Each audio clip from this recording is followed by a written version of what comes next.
हे माता, आपने कहा था ना कि जिन लोगों ने आपका सुहाग लूटा है उनका वंश मिट जाए। मैंने उनके वंश के नाश की राह पर प्रथम पग धर लिया है माते। जिन लोगों ने आपकी मांग में वैधव्य की राख मल दी थी, मैंने उनका जीवन मिट्टी में मिला दिया है।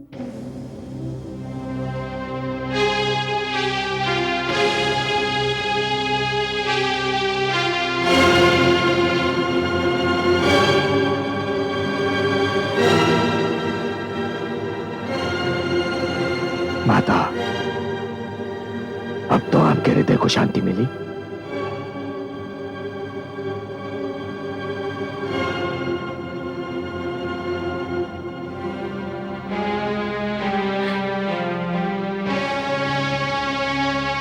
इन दुष्टों के अंत से मेरा लुटा हुआ सुहाग तो नहीं मिल सकता पुत्र, किंतु मुझे हर्ष अवश्य है कि पाप और अन्याय को दंड मिल गया है। नहीं तो हर बलवान यही समझता कि निर्बल पर अत्याचार के विरोध का प्रचलन समाप्त हो चुका है। माता, मैं यही बात सिद्ध करना चाहता था माता, कि हर निर्बल पर अत्याचार करने वाला बलवान ये जान ले कि निर्बल और उसके बीच कोई परशुराम भी आ सकता है, जो उसका विरोध भी कर सकता है, उसका अंत भी कर सकता है। किंतु पुत्र, जब तक आवश्यकता ना हो विरोध ना ही करें तो अच्छा है। मैं तुम्हें दोष नहीं देती, किंतु यदि एक ऋषि पुत्र की दृष्टि से करुणा ही चली गई तो ये समस्त संसार के लिए बहुत ही दुखद घटना होगी। मुझे आज भी मेरे पति के सिद्धांतों से प्रेम है, और सत्य कहूं तो ये प्रेम अब और भी बढ़ गया है। माते, आप मुझे दोषी समझ रही हैं? नहीं पुत्र, मैं किसी को दोषी नहीं समझती, ना तुम्हें और ना ही अपने स्वर्गीय पति को। नियति के लेख को दोष देना व्यर्थ है। पर माता, कदाचित आपको ज्ञात नहीं है कि मैं इस संसार में एक निश्चित लक्ष्य लेकर आया हूं। अभी तो मुझे उन क्षत्रियों के रक्त से पिताश्री का तर्पण करना है माता, जिन्होंने समस्त ऋषिगण का जीवन नरक बना दिया था, जिन्होंने विद्यार्थियों के हाथों से पुस्तकें और आचार्यों से उनका धीरज छीन लिया था। माता,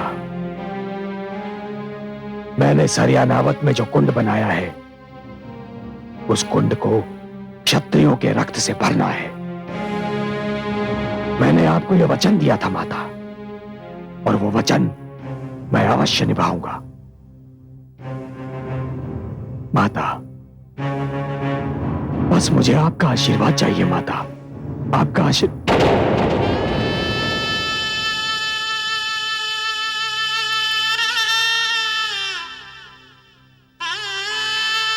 माता, माता, माता, माता, माता, माता, माता। अनुज, क्या हुआ इनको? माता हमें छोड़कर चली गई बंधु। नहीं, माते, माते, माते, माते, माते। नहीं बंधु, नहीं, अश्रु मत बहाओ। वीरांगना की मृत्यु पर अश्रु बहाना उसकी वीरता का अनादर करना है।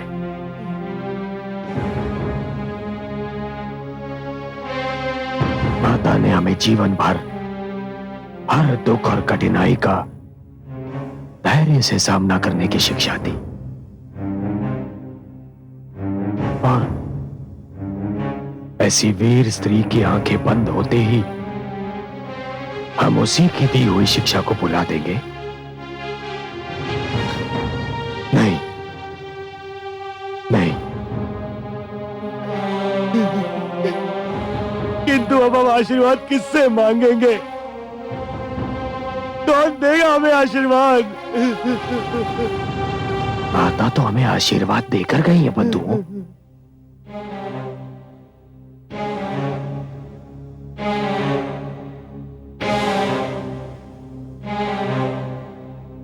और माता का आशीर्वाद यह है कि अब जब हम अत्याचार से युद्ध करें तो हमें यह ध्यान न रहे कि हमारी माता की सुरक्षा कौन करेगा। उन्होंने हमें अपनी सुरक्षा की चिंता से मुक्त कर दिया है, मुक्त कर दिया है,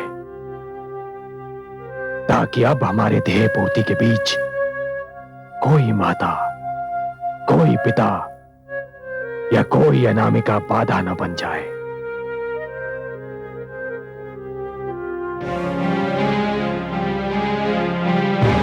अब मेरे लिए संसार में केवल दो ही वस्तुएं बची हैं,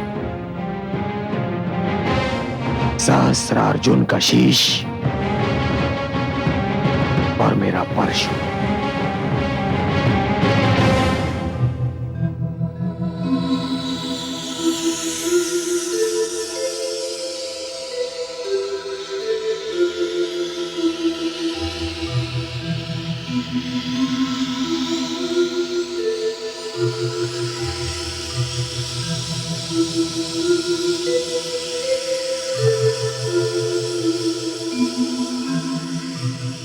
प्रणाम माते। आयुष्मान भव। तुम्हें देखने को मेरे नयन तरस गए हैं पुत्र। कई कई दिन बीत जाते हैं तुम्हें देखे बिना। तुम क्या जानो मां की ममता क्या होती है पुत्र। जानता हूँ माते, जानता हूँ मैं। माते, मैं आपकी ममता का ऋण नहीं चुका पा रहा हूँ।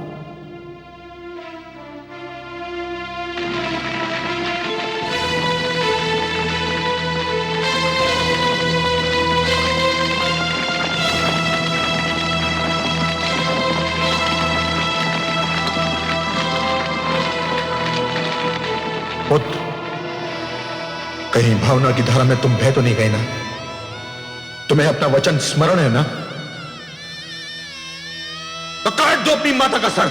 अपने इस अभागे पुत्र को क्षमा कर देना माता। मैं वो करने जा रहा हूं जो आज तक किसी पुत्र ने नहीं किया होगा,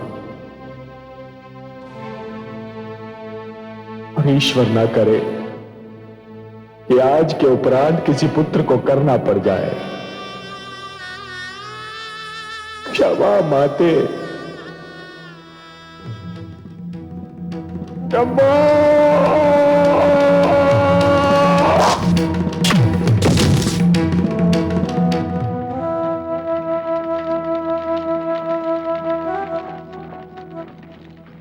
माता, अंतिम विदा देने आया हूं माता। मेरा प्रणाम स्वीकार कीजिए।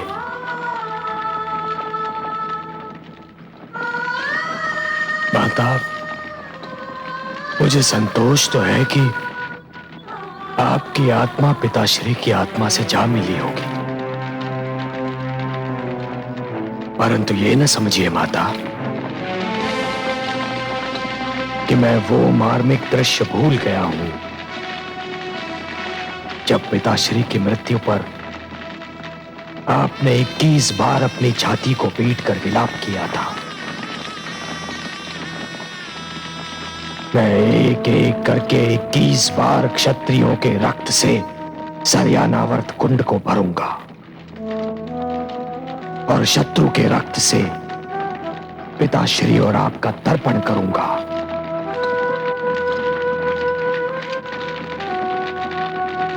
ये आपका ऋण है मुझ पर माता, ऋण है मुझ पर। मुझे आपकी शपथ माता, आपकी शपथ, यदि मैं ऐसा ना करूं तो घोर नरक में चला जाऊं और ऋषि जमदग्नि तथा देवी रेणुका का पुत्र ना कहलाऊं।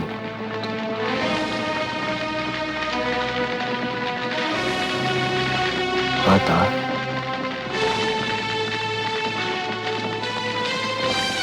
आज अपने आप को एकदम अकेला महसूस कर रहा हूं माता, अकेला पड़ गया हूं, क्योंकि आप तो वो माता हैं जिसने अपने पुत्र की हर त्रुटि और सारे अपराध हंसते हंसते क्षमा कर दिए। माता, हर पुत्र का प्रथम संस्कार माता के हाथों होता है और माता का अंतिम संस्कार पुत्र के हाथों। यह अग्निदान स्वीकार कीजिए माता, यह अंतिम अग्नि संस्कार स्वीकार कीजिए।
माताश्री, अधिकारों के इस महायज्ञ में पिताश्री की आहुति चढ़ गई। माताश्री ने भी अपने प्राण त्याग दिए। अब मुझे एक और जीवन की आवश्यकता है। मुझसे कहो अनुज, मैं दूंगा अपना जीवन। ये पेटिका देख रहे हो? क्या है इसमें? सहस्त्रार्जुन के चारों पुत्रों के सिर। मैं इन्हें महाराज सहस्त्रार्जुन को उपहार स्वरूप भेंट करना चाहता हूं, परंतु जो भी व्यक्ति जाएगा वो कदाचित जीवित नहीं लौटेगा। अनुज, जब सम्मान का प्रश्न होता है, जब प्रतिष्ठा दांव पर लगी होती है, जब अत्याचार के विरोध का चक्र चलता है, तब प्राणों का कोई मूल्य नहीं होता। मुझसे कहो क्या करना है। इसे महाराज सहस्त्रार्जुन के सेनापति को भेंट करो मेरी ओर से, और इसे ये निवेदन करो कि इसे केवल महाराज सहस्त्रार्जुन ही खोलेंगे। सेनापति एक क्षत्रिय है और मेरा विश्वास है कि वो ऐसा ही करेगा, क्योंकि सहस्त्रार्जुन और उसके सारे सहयोगी ये जानते हैं कि आप युद्ध कला में प्रवीण नहीं हैं। आप तो केवल एक आचार्य हैं। कदाचित आपके प्राणों की रक्षा हो जाए, किंतु भ्राता, आपको अपने मस्तक पर मृतक वस्त्र बांधकर ही जाना होगा। मैं जाऊंगा अनुज, अवश्य जाऊंगा। यदि ये प्राण चले गए तो समझूंगा मातृ पितृ ऋण उतारने की चेष्टा तो की। भ्राता, ये कार्य स्वयं मैं भी कर सकता था, किंतु अनुज, तुम्हारा निर्णय उचित है। तुम्हें संपूर्ण युद्ध का संचालन करना है। सैनिक अनेकों होते हैं, किंतु सेनापति एक होता है। भ्राता, मुझे अब चलना चाहिए। भ्राता, यशस्वी भव, यशस्वी भव।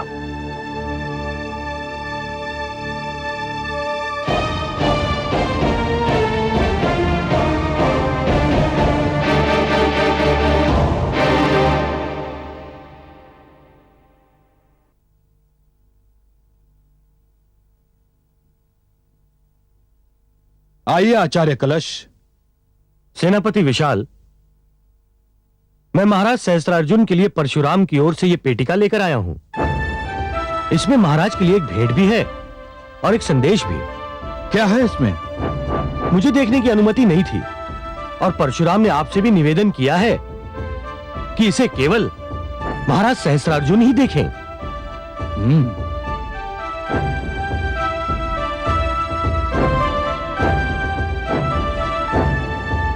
पेटिका की बनावट देखकर तो ऐसा लगता है कि परशुराम ने हमारे महाराज के लिए कोई अनमोल भेंट भेजी है और राज की सैनिक तैयारियां देखकर घबरा गया है परशुराम।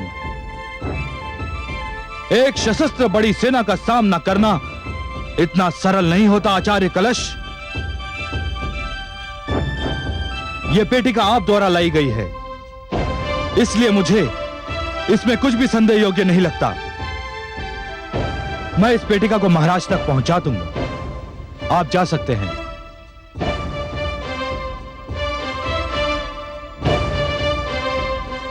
सैनिकों, यह पेटिका को उठाकर मेरे साथ चलो।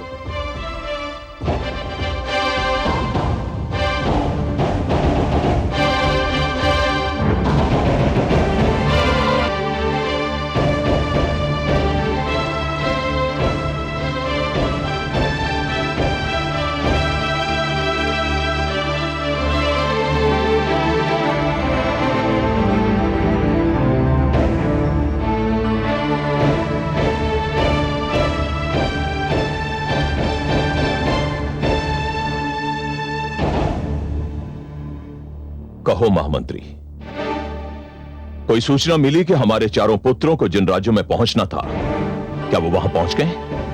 अब तक तो कोई सूचना नहीं मिली महाराज। यह तो बड़ी चिंता का विषय है। ऐसा नहीं है महाराज, कभी कभी सूचना का न मिलना ही अच्छी सूचना होती है। चारों राजकुमार सकुशल होंगे। ईश्वर करे ऐसा ही हो।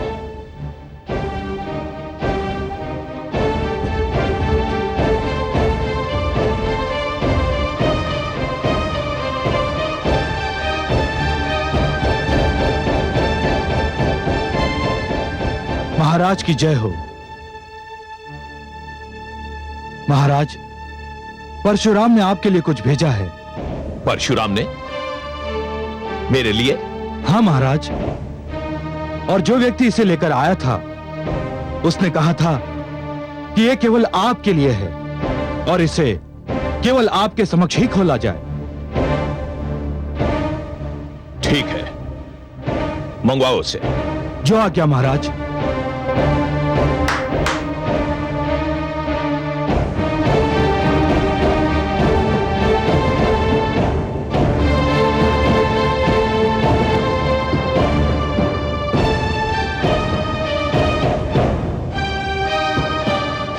खोलो इसे।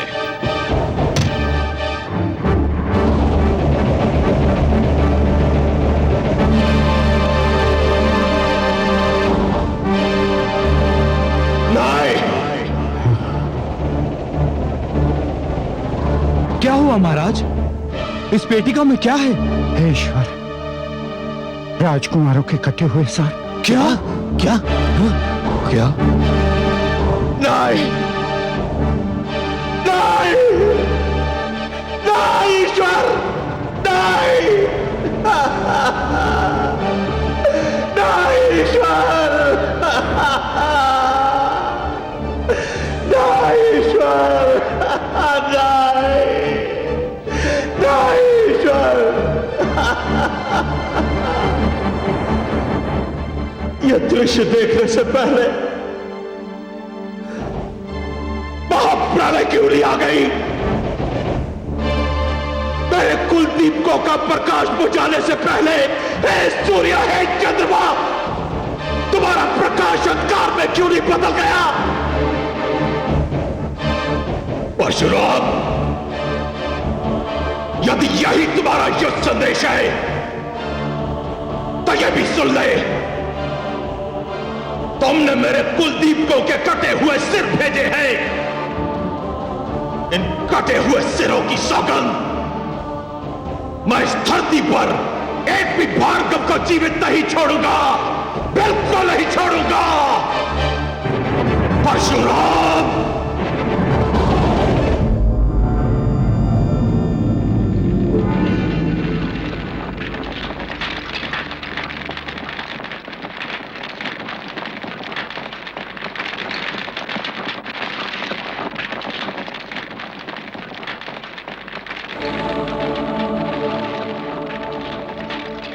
मैं अपने वंश के कुलदीपकों को बुझता हुआ देख चुका हूं। आज उनकी जलती हुई चिताएं भी देख रहा हूं। मेरे वीर पुत्रों, मैं नहीं जानता कि तुम्हें अपने कर्मों का दंड मिला है या तुम्हें मेरे कर्मों का दंड मिला है। मेरा दुर्भाग्य तो यह है कि मैं तो तुम चारों के मृत शरीर भी प्राप्त नहीं कर सका। तुम्हें अग्नि देने के पश्चात आज जीवन में पहली बार मैं पीछे मुड़कर देख रहा हूं पुत्रों। जीवन में पहली बार पीछे मुड़कर देख रहा हूं।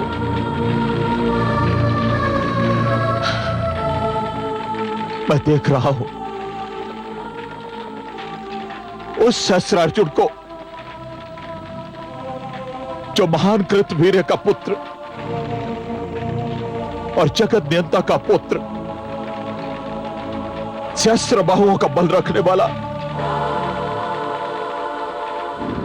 हां, यही भगवान दत्तात्रेय ने मुझे वरदान दिया था। मेरे तप से प्रसन्न होकर आज मैं सोच रहा हूं कि वो तपस्वी कहां चला गया। आज मैं सोच रहा हूं कि ये सम्राट मेरे अंदर कैसे प्रवेश कर गया। लोगों के जीवन की यात्रा संन्यास पर समाप्त होती है, परंतु मेरे जीवन की यात्रा तो संन्यास से प्रारंभ हुई थी।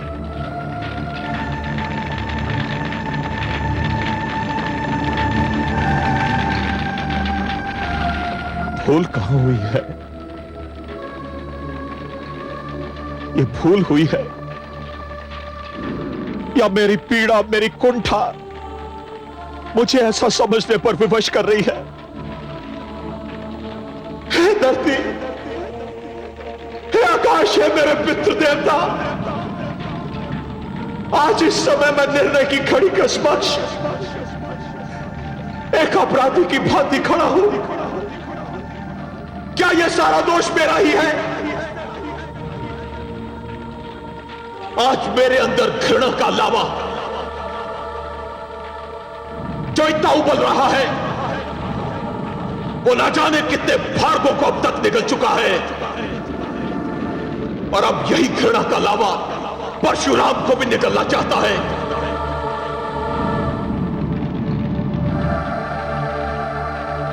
हाँ महाराज, यही सत्य है। जो व्यक्ति अपने अस्तित्व की रक्षा के लिए युद्ध नहीं करता, उसे इतिहास भूल जाता है। भार्गव जिस प्रकार अपने अस्तित्व का संघर्ष कर रहे हैं, उसी प्रकार हम क्षत्रिय भी अपने अस्तित्व के लिए एक भयानक नरसंहार करेंगे। इस समय आप अकेले नहीं, आपके साथ 21 महाशक्तियां हैं। महाराज, विजय की देवी इस समय हमारी प्रतीक्षा में है और हमारा स्वागत करने के लिए तत्पर है। उठाइए तलवार। सम्राट सदैव तलवार के बल पर शासन करते अच्छे लगते हैं, और फिर प्रतिशोध भी आपसे कुछ मांग रहा है, और वो 4 जलती हुई चिताएं भी आपसे कुछ मांग रही हैं। महाराज, आपने सत्य कहा है, आपने सत्य कहा है।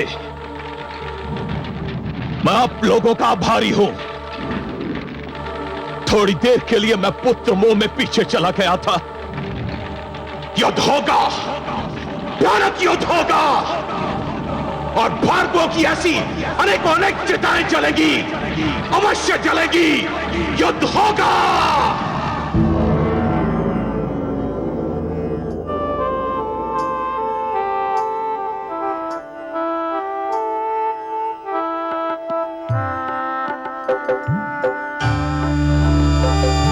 नारायण नारायण।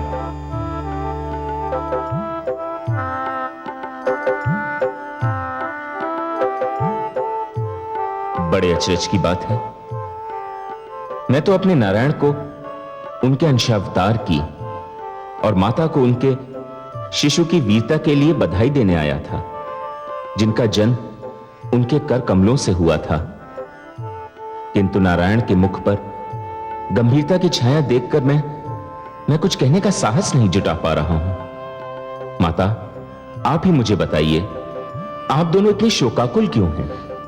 क्या कहें देवर्षि, जिन हाथों में संसार के सर्वोत्तम शस्त्र इसलिए दिए जाएं कि वो मानव जाति की रक्षा का भार संभाल सकें, मानवता के रक्षक बन सकें, यदि वही हाथ भ्रष्टाचार और अनैतिकता की दलदल में धंस जाएं, तो क्या मन को दुख नहीं होगा?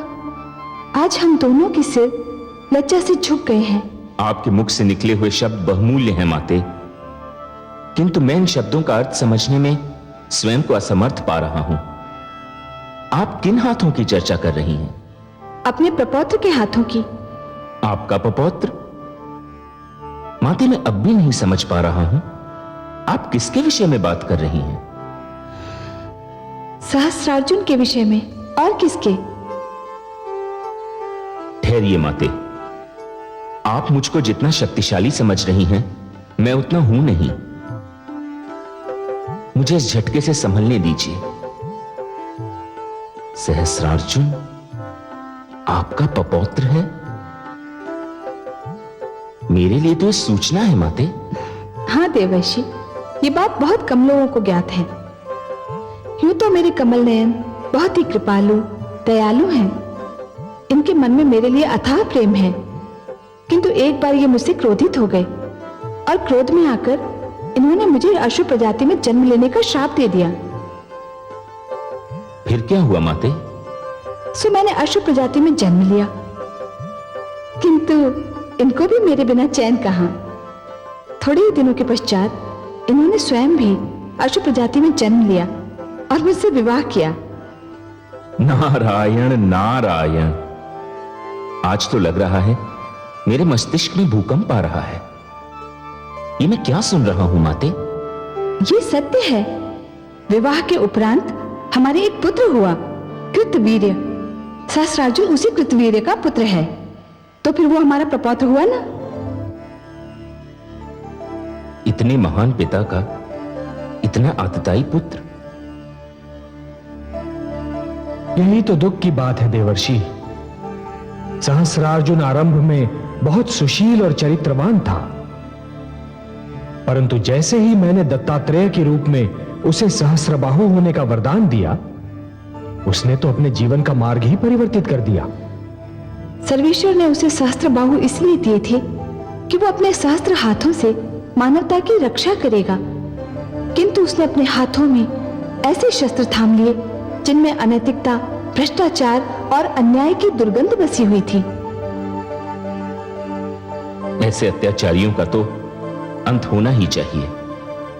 वो तो होकर रहेगा, किंतु दुख की बात यह है देवर्षि कि उसका अंत स्वयं मुझे करना होगा। कितना दुर्भाग्य है ना देवर्षि कि अपनों को अपनों के ही हाथों दंड मिलेगा। किंतु मैं कर भी क्या सकता हूं? उसने जमदग्नि जैसे महान ऋषि को कष्ट दिया, समस्त ऋषिगण का जीवन नर्क बना दिया, विद्यार्थियों का जीना दूभर कर दिया। मुझे उसका वध तो करना ही होगा।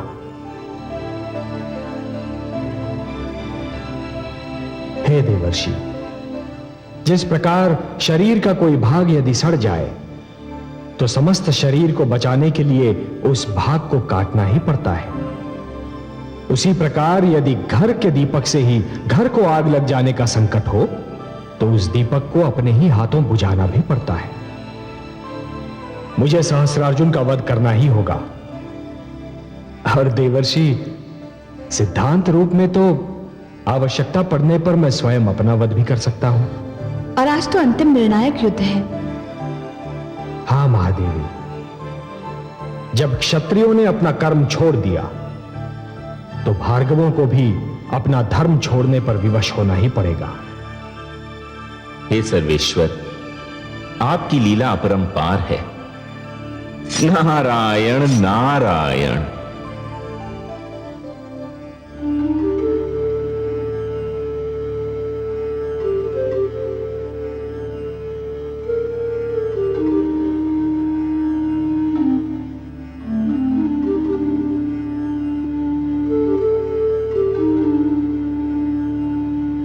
मैं तुम्हारे विचारों से सहमत नहीं हूं पुत्र, किंतु मुझे अभी यह लगता है कि तुम अधीर हो उठे हो। तुम धैर्य से कार्य नहीं ले रहे हो पुत्र। आप जिसे धैर्य कहते हैं, मुझे उस पर आत्महत्या का संदेह होता है। मुझे मृत्यु से डर नहीं लगता पिताश्री, किंतु मैं उस मृत्यु के नाम से भी घृणा करता हूं जो केवल इसलिए आ दबोचे कि हमने जीने का प्रयत्न ही नहीं किया था। पुत्र, यदि तुम जाने की हट कर रहे हो तो जाओ, किंतु एक बात याद रखना पुत्र, ब्राह्मण कभी हत्यारा नहीं होता। यदि मेरा ब्राह्मण होना ही मुझे अन्याय से लड़ने से रोकता है तो जाइए पिताश्री, मैं आज से ब्राह्मण नहीं रहा। स्वामी, माता, स्वामी, माता, स्वामी, माता।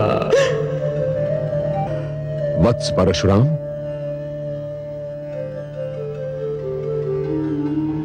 ब्रह्मर्षि वशिष्ठ, चरण वंदन। कल्याणम अस्तु।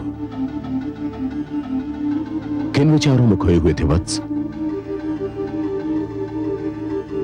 ब्रह्मर्षि, मैं अपने बाल्यकाल से माता रेणुका के निधन तक की एक एक घटना का मूल्यांकन करने की चेष्टा कर रहा था।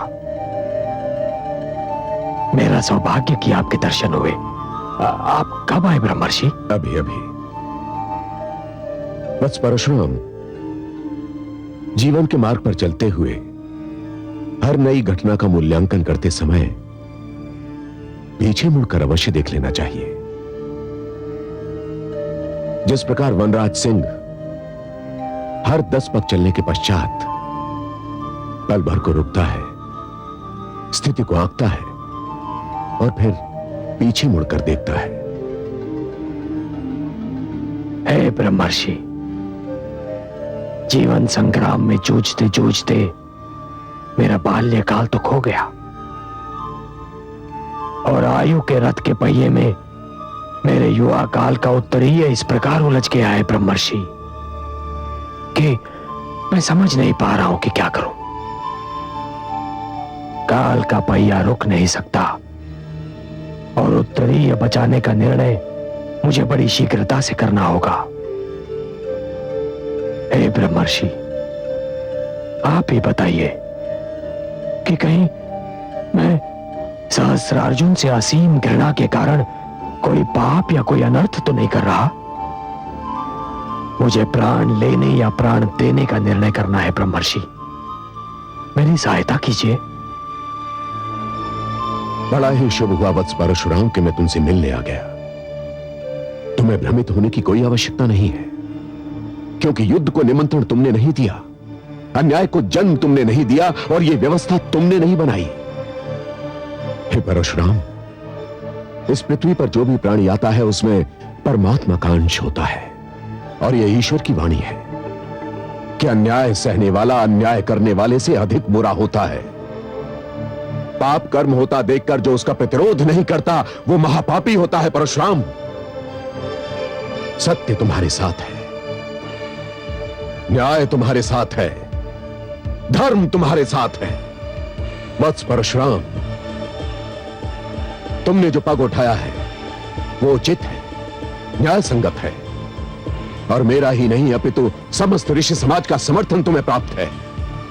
उठो भार्गव वीर, संशय की दीवार को गिरा दो, भ्रम की चादर को चीर डालो और हे क्रांत के महानायक परशुराम, इस अन्याय को सदा सदा के लिए इस पृथ्वी से निर्मूल कर दो, समाप्त कर दो।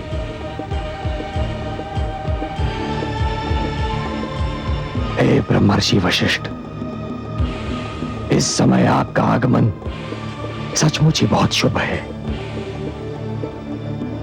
आपने दीपक की कांपती हुई लौ के लिए अपनी ओजस्वी वाणी में अपने विचारों के माध्यम से जो तेल और ईंधन डाला है, उससे मैं इस अन्याय को, इस समस्त व्यवस्था को जलाकर राख कर दूंगा।